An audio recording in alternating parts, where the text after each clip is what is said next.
गोलाप फूल तो आमे समस्ते देखीचे समस्ते जानीचे गोलाप फूल दिहरे कंटा मध्य अछि हेले गोलाप फूल आमको एमिति वार्ता देई थाए जहाँ आमे जानी न थाउ।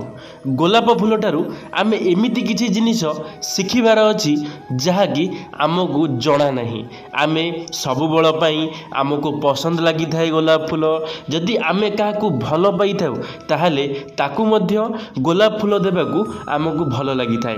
कारण गोलाप फूल देखिबा पई मध्य सुंदर आउ तार बास्ना मध्य बहुत बढ़िया।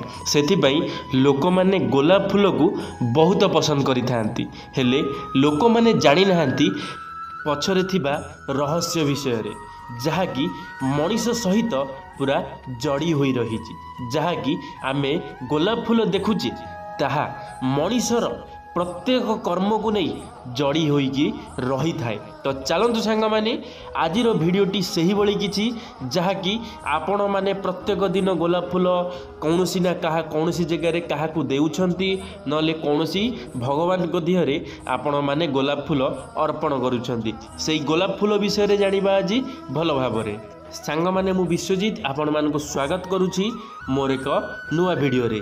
जदि वीडियोटी आपण मानको भल लागिबो लाइक टे निश्चित भाव में करेंगे।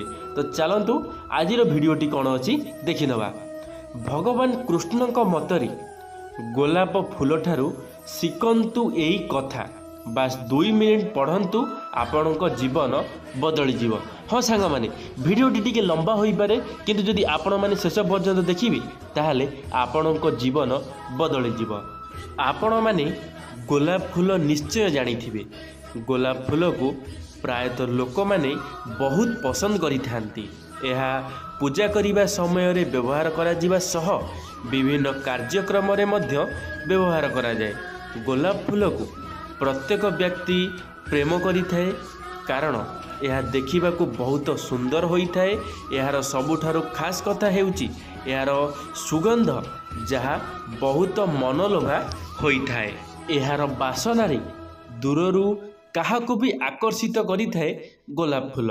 एही फूल देखिबा को सुंदर होइथिले मध्य कंटारे भरी होई रही थाए कारण यह हेउची प्रकृतिर रचना। तेबे एते सुंदर ओ मनलोभा फूलटी कंटारे भरी होई रहिबार एक प्रकार प्रश्न उठी थाए। ठीक सही भली जीवनर सत्य मध्य एपरी होई थाए। मनीष जीवन रे थिबा सद्गुण ठीक यही गोलाप फूल भली होई थाए। संसार गोलाप फूल रे सुंदरता देखि थाए। यार सुगंध काहारी दिग को व्यापी थाए। यही सब करिबा पई कठोर परिश्रम करने को पड़ी थाए।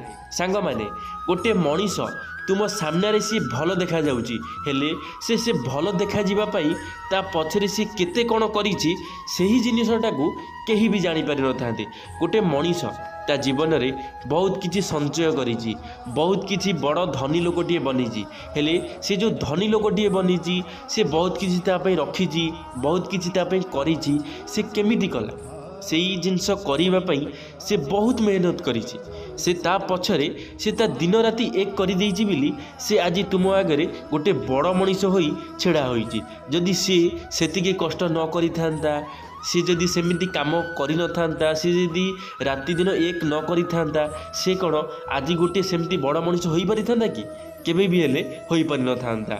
सी हेला केमिति कारण से दिन राति एक करदेला ता निज परिश्रम बल रे सी आज एते बड़ मनीषटीए होई पारिला। अनेक मेहनत और चेष्टा करने को पड़ी थाए जे कौनसी गछ को छोटरू बड़ करने पाई। ठीक सही भली जदि व्यक्ति जीवन रे कौनसी बड़ सफलता पाइबा को इच्छा करि थाए तेबे सही क्षेत्र रे जदि आपणक रास्ता लंबा रहिबा सह आपणक चलापथरे कंटा भरी रही तेबे आपण माने निजर चेष्टा जारी रखिबा निहाती आवश्यक। आपण कौनसी बाधा आसीबार देखी न अटकी आगु को बढ़िबा उचित। मात्र थरे मनीष जीवनर मनर सद्गुण जागृत होई गले तेबे संसार सेही मानसीर सुंदरता निश्चय भावे जानी पारिबो। मनीषर सुगंध बा तार गुण उपरे आकर्षित होई जेकोसी व्यक्ति ଆପଣଙ୍କ ଆଡ଼କୁ ଆକର୍ଷଣ ହେବାରେ ଲାଗିବ। ତେବେ ପ୍ରତ୍ୟେକ ମଣିଷକୁ ଜୀବନରେ ନିଜର ଉଦ୍ୟମ ଜାରି ରଖିବା ଉଚିତ ହୋଇଥାଏ। କେବେ ବି ନିଜର ଇଚ୍ଛାକୁ ନ ମାରି ଏହାକୁ ପାଇବା ପାଇଁ କଠିନ ମେହନତ କରିବା ଉଚିତ। ଏପରି କରିବା ଦ୍ୱାରା ବ୍ୟକ୍ତି ଜୀବନରେ ବଡ଼ ସଫଳତା ହାସଲ କରିପାରିବ। ଆପଣଙ୍କ ଜୀବନରେ ଯେତେ ବଡ଼ ସମସ୍ୟା ଆସିଲେ ମଧ୍ୟ ଯଦି ଆପଣଙ୍କର ଉଦ୍ୟମ ଓ ପରିଶ୍ରମ ସହ ଦୃଢ଼ ମନୋବଳ ଥିବ, ତେବେ ଆପଣ ଜୀବନରେ ଯେକୌଣସି ଯୁଦ୍ଧକୁ ସହଜରେ ଜିତିପାରିବେ ବୋଲି ଭଗବାନ କୃଷ୍ଣ ମତ ଦେଇଛନ୍ତି।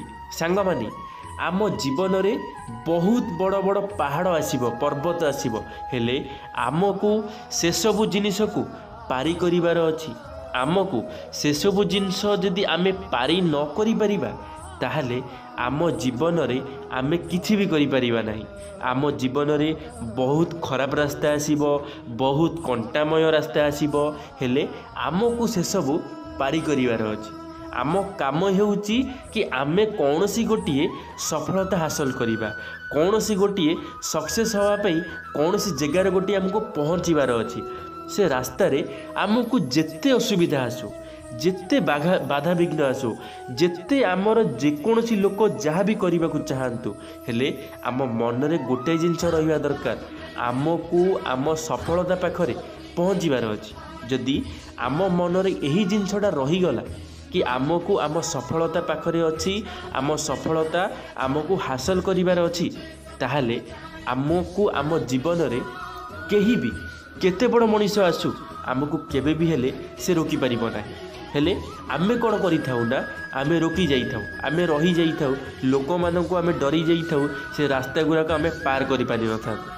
ସେ ରାସ୍ତା ଆମେ ପାର କରି ନ ପାରିଥାଉ। ସେଥିପାଇଁ ଆମେ ଆଜି ଏ ଜାଗା ଉପରେ ଅଛେ, ଆମେ ଆଜି ଦୁଃଖରେ ଅଛେ, କଷ୍ଟରେ ଅଛେ।